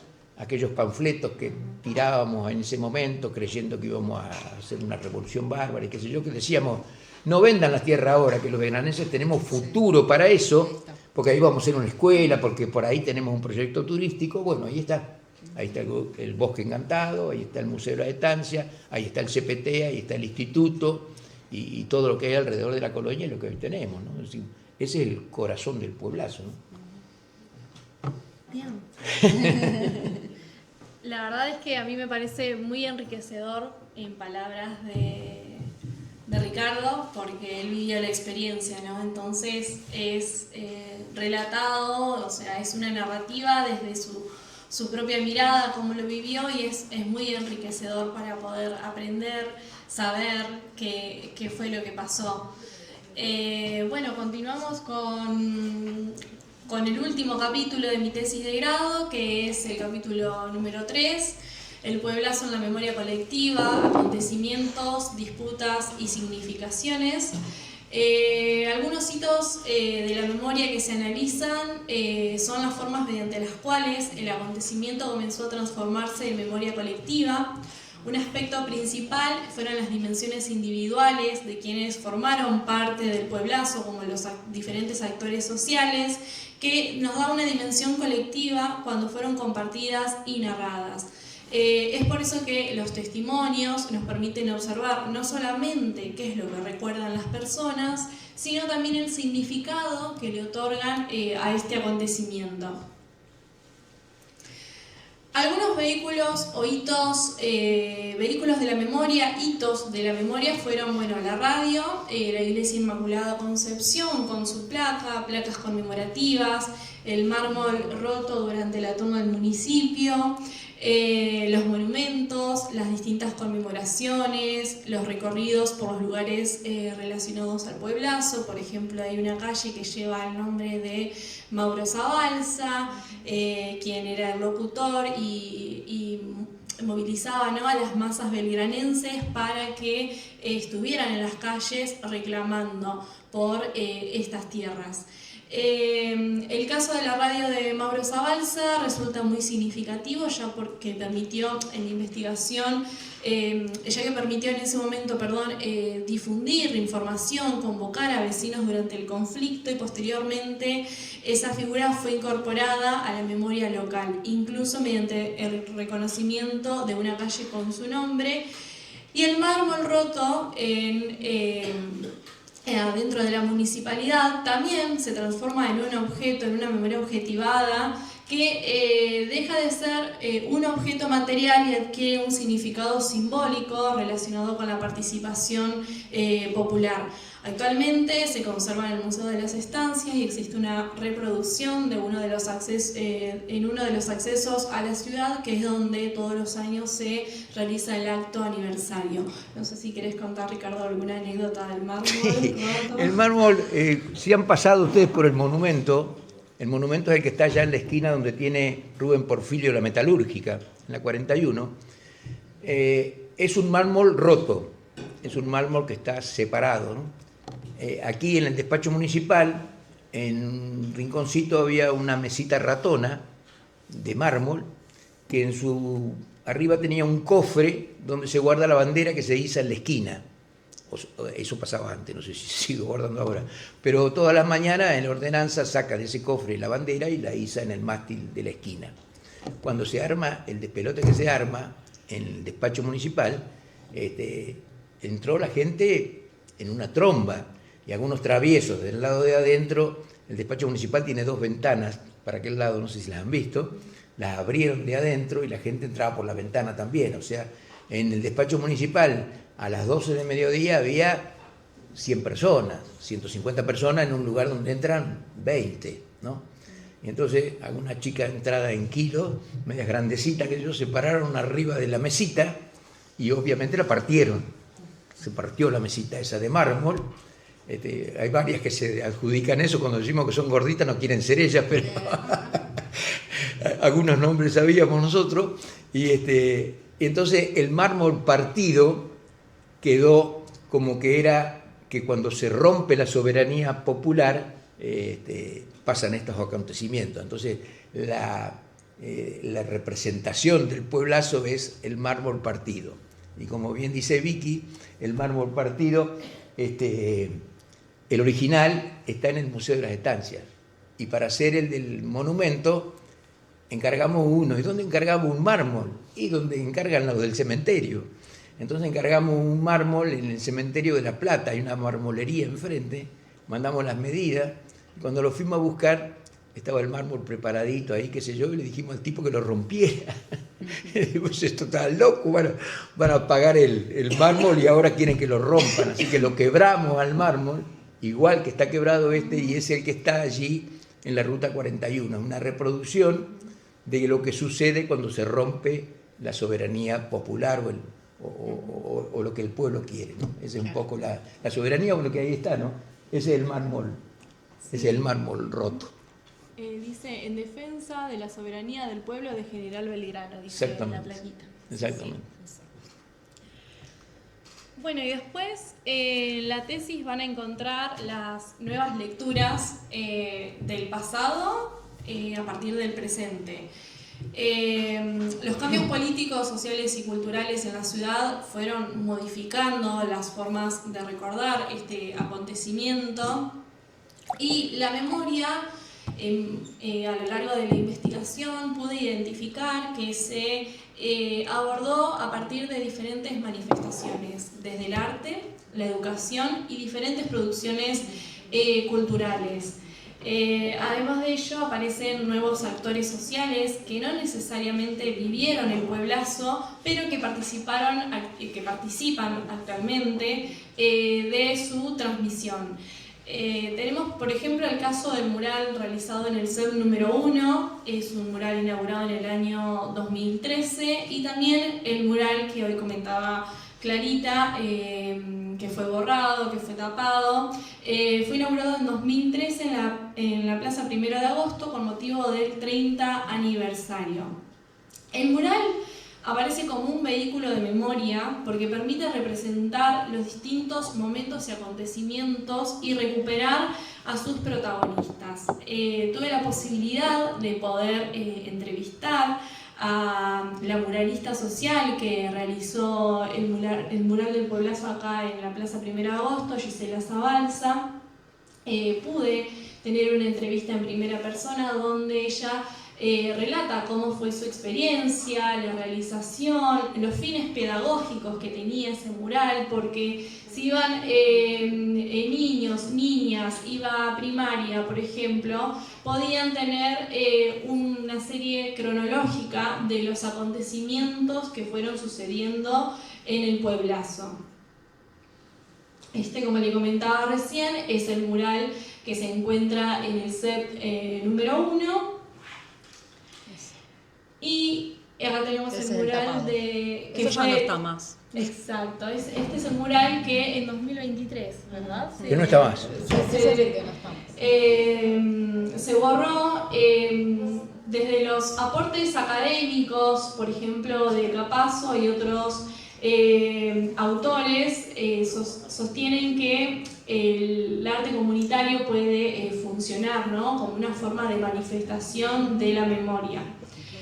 Uno de los aspectos más importantes de este capítulo es la relación entre memoria individual y memoria colectiva. A partir de Hallward, uno de los autores que yo retomo en la tesina, los recuerdos individuales se encuentran atravesados por los grupos y espacios sociales en los cuales las personas participan.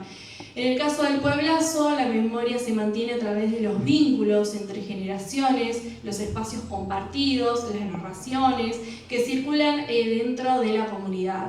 La memoria del pueblazo puede ser entendida como una memoria relacional e intergeneracional de quienes no vivieron el acontecimiento, y también pueden apropiarse de determinadas narrativas y contribuir a reproducirlas o resignificarlas, como en estos casos, como fue la realización del mural. Como bien comentaba hoy Clarita, se realizó en el 30 aniversario, en articulación con el CEP número 1 y el museo, una de las actividades que se llevaron a cabo. Pude entrevistar a Clarita y algunas de las conclusiones son que bueno, la memoria no se transmite dentro de las familias de quienes vivieron el acontecimiento, sino a través de las instituciones. El proyecto fue desarrollado por el Museo de las Estancias, el Museo Histórico Municipal, Alfredo Enrique Múlgura, el CEM número 1 y las escuelas rurales tuvieron como objetivo trabajar la historia local y fortalecer la identidad de la comunidad. Los y las estudiantes del CEM número 1 investigaron el pueblazo, trabajaron con fuentes históricas, produjeron materiales audiovisuales, participaron de una muestra itinerante, como bien mencionaba hoy Clarita, que recorrió las escuelas rurales del distrito por medio de charlas, debates y encuentros con protagonistas del acontecimiento. Y un dato interesante que permite sostener que la escuela forma parte de un actor fundamental cuando hablamos de la transmisión de las memorias locales. Acá la educación aparece como un espacio donde el pasado puede ser recuperado, transmitido a nuevas generaciones y también reinterpretado a partir del presente. Acá están algunas de las fotos que recuperé de los archivos, el trabajo realizado en el 30 aniversario, es la imagen que dice visita al paraje Ibáñez. ¿Cuántos parajes recorrieron, Claritas? Y todos, San Martín, Gorch, el Descanso, en ese momento estaba abierta la escuelita del Descanso. Todos. Chas Newton. Chas, Newton, todos, sí. Con esos son los banners que estaban, digitalizamos lo que había, fotos y recortes. Allá arriba se ven los chicos que están contando, explicando todos los diferentes días y hechos del pueblazo. Ahí abajo está Marcelo Cabello, que es docente, fue docente ahí. Eso es en la verde, el de abajo. Así que, el CEP número 1 siempre trabaja con las primarias rurales porque son su futura matrícula, ¿no?, de secundaria. Entonces, ellos siempre hacen actividades con este tipo de escuelas. Así que, eso la verdad que fue específicamente sobre el pueblazo. Y hicimos una segunda vuelta donde ellos hacían como un afiche con alguna reflexión que hayan trabajado con su senio, que dejará un mensaje para esa celebración de los 30 años, que fue en la colonia también, se expusieron las banderas, tales así como que el pueblo unido jamás será vencido, todo junto, frases de ese tipo que salieron de todo lo que se fue viendo, del documental también. Un videíto muy lindo con audios originales que había grabado recientemente fallecido Héctor Novolicio. Él tenía un equipito y participaba de algunas reuniones y él registró cómo todos los protagonistas de ese equipo de prensa o de los partidos políticos que estaban ahí reunidos iban, ¿no?, intercambiando ideas de cómo seguir con esos días del pueblazo y se escuchan ahí las voces, algunos se pueden distinguir de lo que dicen, ¿no?, de cómo afrontar esos días para lograr obviamente que la colonia no se venda, ¿no? Y las marchas también, cómo cantaban. Es un muy buen registro que Magali cede ahí en ese video, que también está en YouTube. Se llama La Victoria de un Pueblo, y ahí pueden ver también algo de imágenes de ese trabajo tan lindo que hicimos. Y como vos bien decís, la escuela me parece fundamental, central, que se puedan habilitarse esos espacios, ¿no? Y quienes cumplen el rol de la docencia, por ahí, facilitarlos, ¿no? Porque si no, esto nos pasa pasa que, no sé, tapan murales. Entonces, yo creo que eso tiene que ver algo pasa, ¿no?, en esa transmisión, ¿no?, de la memoria, del pasado local y sobre todo local. Pues si vos estás hablando, de algo muy lejano en el tiempo, pues vaya y pase, pero que tampoco debería ser. Pero digo, algo tan de acá, un mural, yo la verdad que siempre estoy sorprendida con lo que pasó con ese mural, porque además estaba en el medio del centro, en un lugar muy, no sé, central, que uno pasa todos los días, que digo... Donde hacen el locro. Claro. Me parecía como muy extraño que haya sucedido algo, y creo que también tiene que ver con la educación y con lo que transmitimos nosotros. Y después en relación a esto de las narraciones o de las personas que comparten sus experiencias, por lo general siempre en estos años que me permiten compartir junto a Ricardo algunos encuentros, siempre es como la voz pareciera autorizada. Y eso a veces también cuando se trabaja en historia hay que tener como cierta perspectiva, apertura también, porque vamos transmitiendo lo que Ricardo vivió, lo vamos transmitiendo nosotros. Yo que trabajo con él, vengo como, hasta la misma frase que él utiliza la vengo reproduciendo.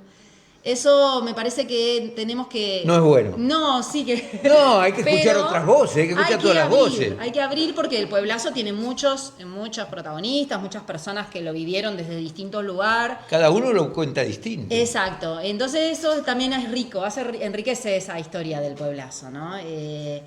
Así que me parece que eso queda como ahí picando para futuras entrevistas, para futuros proyectos.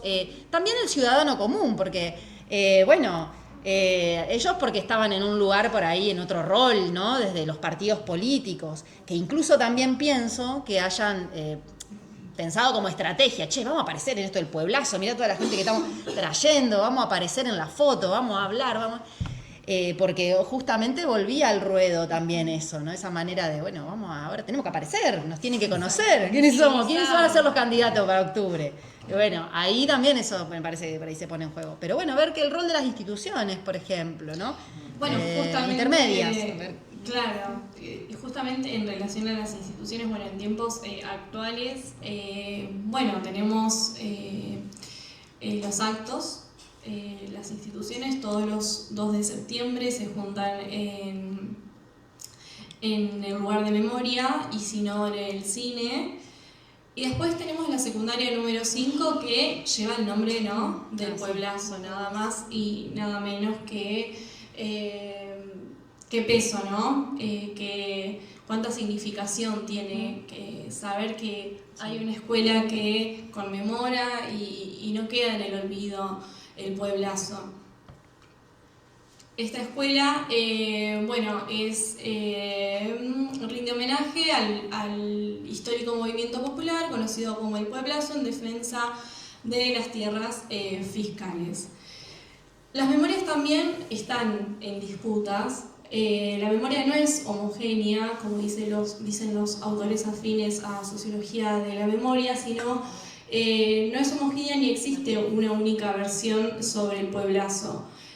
Aunque existe un fuerte sentimiento de pertenencia a la comunidad de General Belgrano, también aparecen disputas políticas, tensiones, silencios y diferentes interpretaciones sobre quiénes participaron en esa gesta popular y el papel que desempeñaron.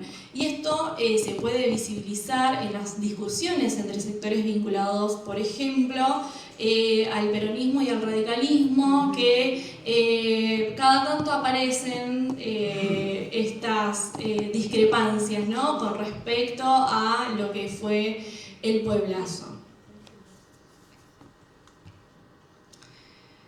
La memoria del pueblazo no se constituye como un recuerdo fijo de lo que pasó en 1983, sino que se caracteriza por ser una construcción social dinámica y disputada que se transmite a partir de las generaciones, las instituciones, la educación, el arte, las conmemoraciones y los diferentes actores de la comunidad de General Belgrano. En palabras de Elizabeth Yelin, recuperar las memorias aplicándolo, ¿no?, a este caso el pueblazo implica comprender el pasado, no pertenece como un recuerdo fijo, sino que es reconstruido, resignificado por quienes lo recuerdan y lo transmiten.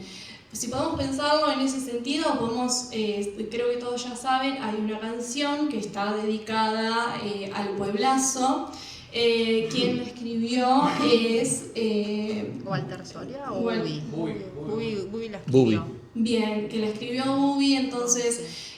Bubi González, él escribe esta canción y la verdad es que es muy linda, los y las invito a escucharla, la canción. También tenemos otras manifestaciones de la memoria. Hace unos años atrás, la Escuela Especial volvió a recrear todo lo que fue Pueblazo, los acontecimientos. Tenemos distintas actividades que cuando llega el día la comunidad se prepara, ¿no? Y eso es muy lindo, que la memoria continúe reproduciéndose, que se transmita a partir de las nuevas generaciones y desde las nuevas actividades uno, desde su área, ver qué granito de arena puede aportar al respecto. Algunos hallazgos que me permitió encontrar esta tesis de grado es que, bueno, yo en el primer capítulo lo denomino a este episodio Pueblazo como Belgranazo, como una forma de hacer referencia a este suceso, a este episodio histórico, para establecerlo en la categoría de asos, que es una forma en la que nosotros podemos denominar los acontecimientos de protesta colectiva por su masividad y su irrupción disruptiva que marcan un quiebre en el orden político y social. Un aspecto en común que podemos tener con otros asos que ahora los vamos a ver es que se dan en el marco de dictaduras militares. Se plantea el análisis de esta gesta popular, el pueblazo, en el marco de los acontecimientos denominados como puebladas, que se caracterizan por ser insurrecciones en las que se expresa lo que es el interés corporativo de una ciudad, de los ciudadanos y ciudadanas, y en el cual también el pueblazo se puede situar en una genealogía más amplia de protestas sociales que ocurrieron en Argentina, que como recién les decía, en la forma simbólica del aso, que es una categoría que permite identificar las irrupciones colectivas de alto impacto. Algunos de los asos que pude identificar y que los he visto a lo largo de la carrera es el cordobazo, ocurrido en Córdoba en 1969, el quintazo en Tucumán en 1972, el rocazo en Río Negro, General Roca, 1972, el treleguazo en Chubut, Trelew, 1972. Como recién les comentaba, estos diferentes asos tuvieron en común que se dieron en el marco de dictaduras militares y también por medio de las fuerzas vivas, ¿no? De los ciudadanos, ciudadanas, trabajadores, estudiantes que alzaron la voz. Algunos puntos en común con estos acontecimientos, bueno, fueron conflictos entre comunidad y autoridades por parte de gobiernos, un fuerte componente territorial y simbólico, ¿no? En cuanto a lo que serían las defensas de la tierra. En el caso del pueblazo, el conflicto se relaciona con la situación de las tierras de la colonia El Salado y con las decisiones adoptadas por las autoridades durante la última etapa de la dictadura. En términos de Reina, los asos son episodios de protestas masivos, multisectoriales, que desafían el control público y las autoridades gubernamentales en algunos de sus niveles, como por ejemplo local, provincial, nacional. Las puebladas lo que hacen es involucrar a la ciudad como un conjunto de elementos activados que se comportan como corporación y también son el resultado de procesos y conflictos localizados en diferentes causas. Bien. Por otra parte, otro de los hallazgos que realicé, la investigación que llevé a cabo fue la reconfiguración del liderazgo local. Una mirada sobre las gestiones municipales de la provincia de Buenos Aires en contexto de dictadura. Como bien decía hoy Ricardo, cuando hay un golpe militar, se reemplazan a las personas que fueron elegidas democráticamente en nación, provincia y a nivel municipal, se reemplazan en estos tres lugares y toman el poder por medio de intendentes comisionados, como sucedió en este caso. Indagué un poco más al respecto de lo que estaba sucediendo en esos años con respecto a los municipios de la provincia. Y lo que pude encontrar es que el 26% de los profesionales eran ingenieros, contadores, docentes, el 18% abogados, jueces, escribanos, el 24% médicos y veterinarios y un 17% comerciantes, empresarios y productores agropecuarios. Partidos políticos de intendentes civiles confirmados por la dictadura. Un 11% entre 1976 y 1983 eran 11% del Partido Justicialista, un 46% de la Unión Cívica Radical, 9% del Movimiento de Integración y Desarrollo, 15% Nueva Fuerza y un 19% de otros partidos políticos.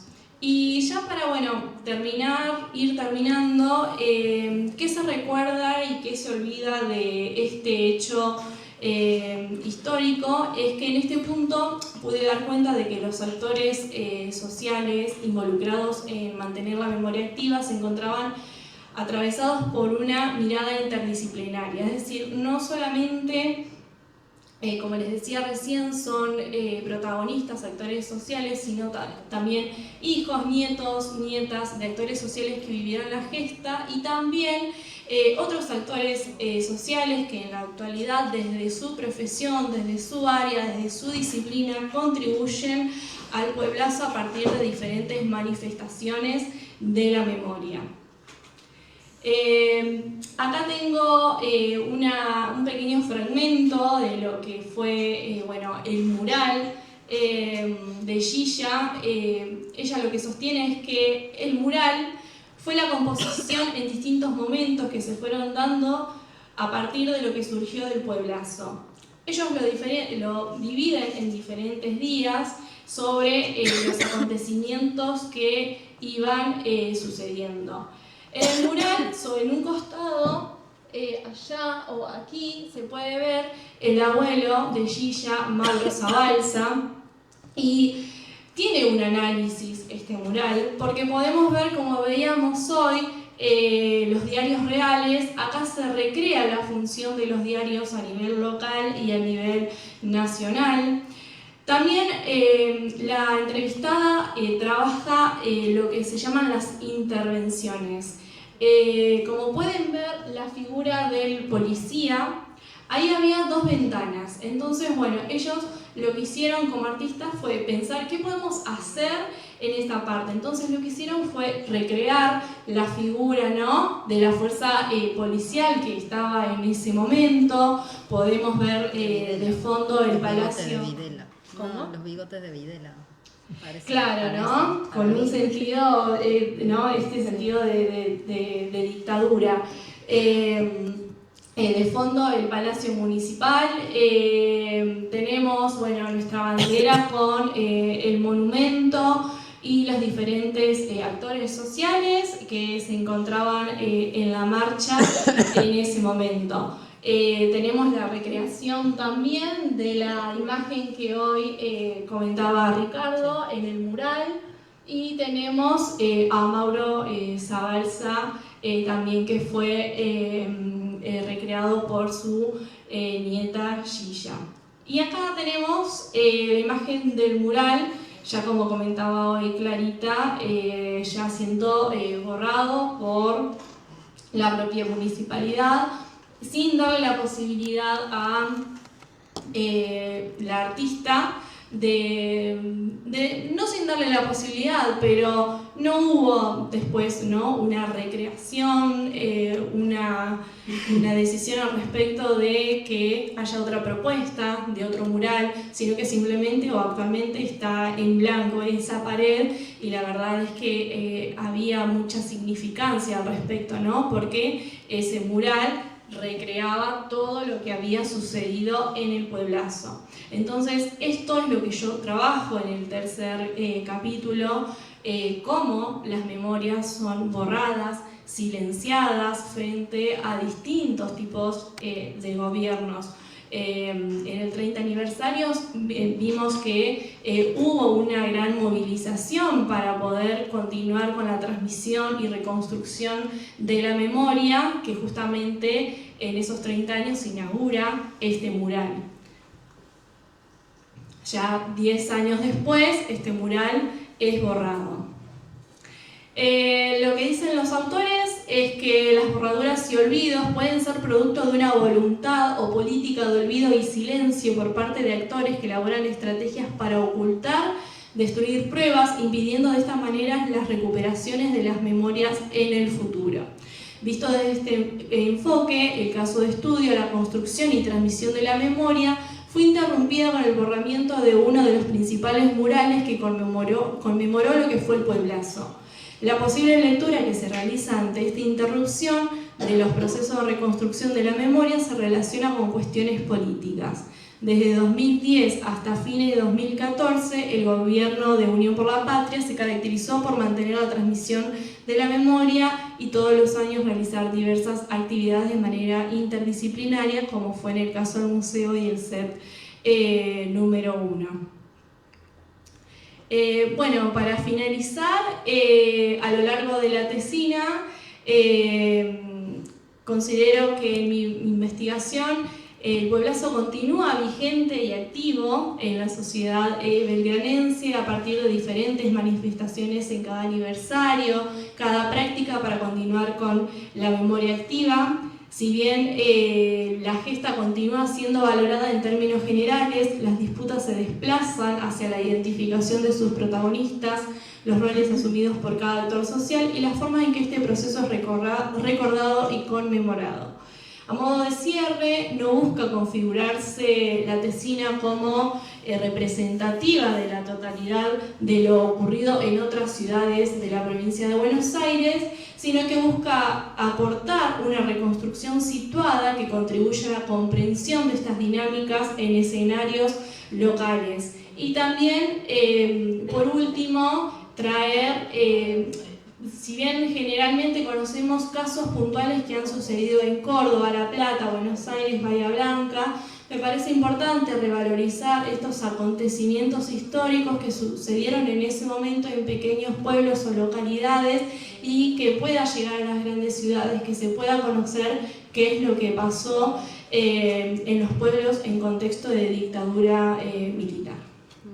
Muy bien. Bueno.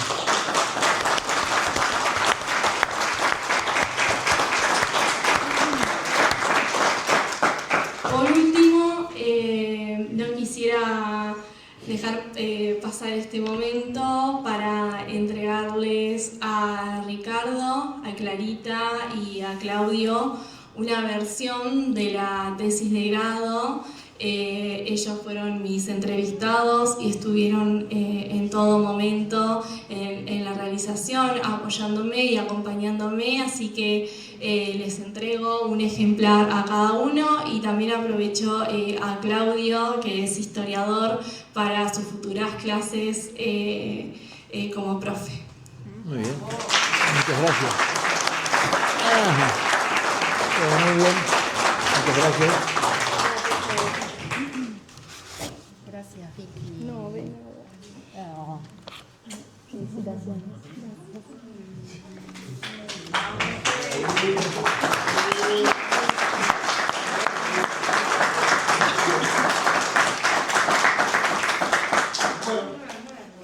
¿Alguna consulta, alguna pregunta que quieran hacer? ¿Algún comentario? Se pueden despertar, los que se durmieron se pueden despertar ya. Sí, ¿Al nombre de ella, recordame? Victoria. Victoria, te felicito. Gracias, De todo muchas corazón. gracias. A vos también, yo si bien estoy hace no muchos años en el pueblo, no sabía esto. Y bueno, al señor Buirás, la verdad sí me resultó enriquecedor. Gracias, gracias, gracias. Gracias a Muy bien. ustedes. Muchas gracias. ¿Alguna consulta, algo más para decir? ¿Vamos? Sí. Los convencimos. Bueno, la idea es, como decían ellos, que no quede solamente en esta charla, sino que, bueno, en las clases nosotros vamos a ir enriqueciendo, complementando un poco, ¿sí?, sobre el tema y ¿por qué no tener ocasión de invitar a otras personas? Otras a voces, charlar, otras ¿sí? voces. Y complementar también, ¿sí? Enriquecer lo que hoy comenzó. Así que bueno, desde ya muchas gracias por el respetuoso silencio, por escuchar y bueno, por estar acá, por venir. Muy bien.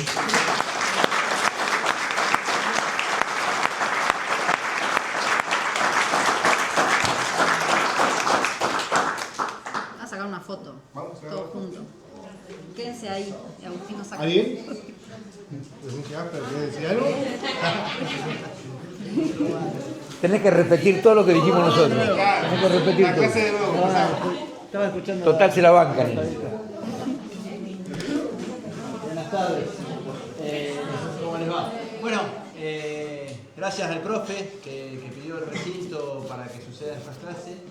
Y obviamente, gracias a la terna que estuvo acá, se dio el tercer historia, yo supongo que lo habrán dicho ya, lo cual fue muy rico para el pueblo, para los que quisieron venir, fue muy productivo. Y está bueno que estas cosas sucedan en este lugar, que es el recinto del Honorable Consejo Deliberante, es la Casa de la Democracia, y está bueno que el pueblo lo utilice, y de esta manera.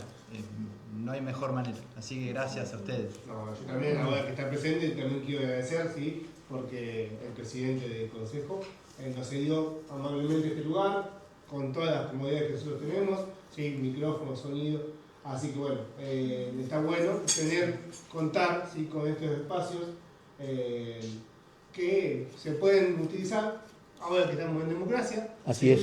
Mucha suerte, muchos años por suerte, ¿sí? Que son parte nuestra, que quizás pasa desapercibidos y nosotros pasamos por el frente y no sabemos qué está sucediendo. Bueno, suceden no solamente discusiones, debates en ámbitos políticos, sino que también se abren para que nosotros podamos hacer este tipo de actividades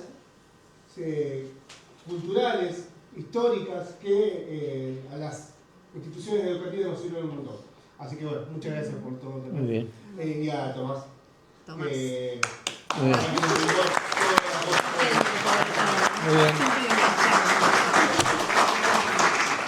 Bueno, muy bien. Vamos a sacar una foto. La foto. ¿Puedes sacar?